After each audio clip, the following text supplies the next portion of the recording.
All right, so last week we told you about a special bus in California providing showers to the homeless, but what about their need for shelter? Yeah, that's where artist Greg KLOEHN comes in.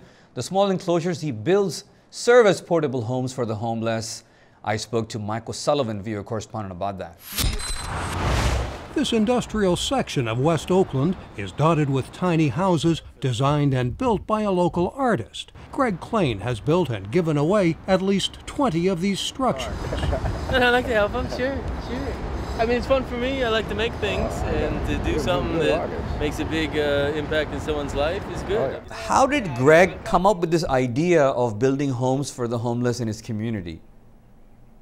Well, you know, in about 2005, Greg moved into this area of West Oakland, which is an industrial area. It's the port area. It's the area where the writer Jack London lived and worked in a cannery area 100 years ago.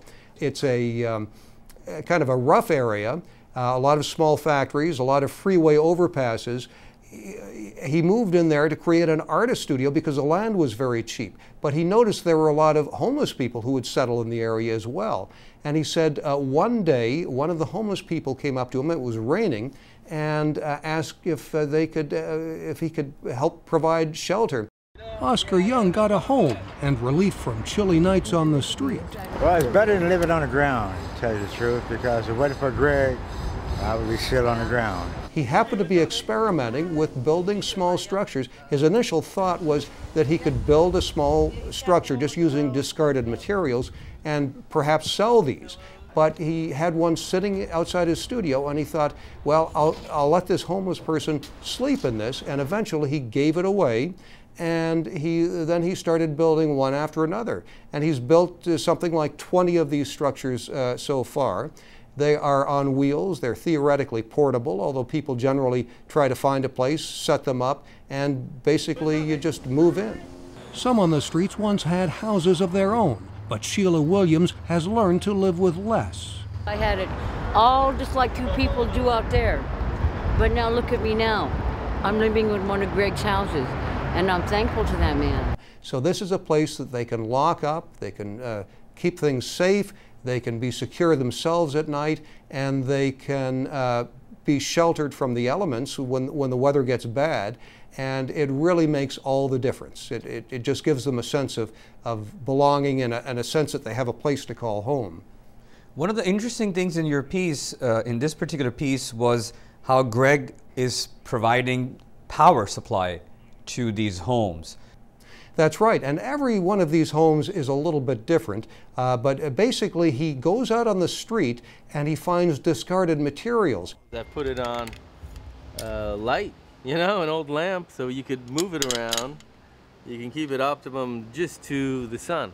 Empty coffee bags become shingles, and a washing machine door and refrigerator shelf become windows.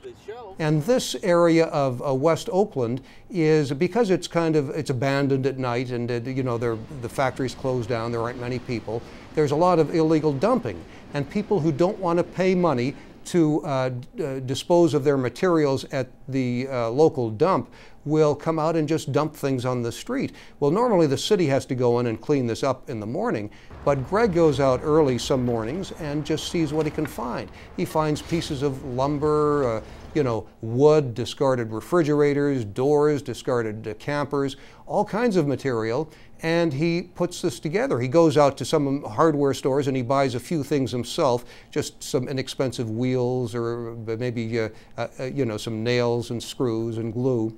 But other than that, he is using discarded materials. Does he need any kind of permit for this? The city has no objection to what he's doing.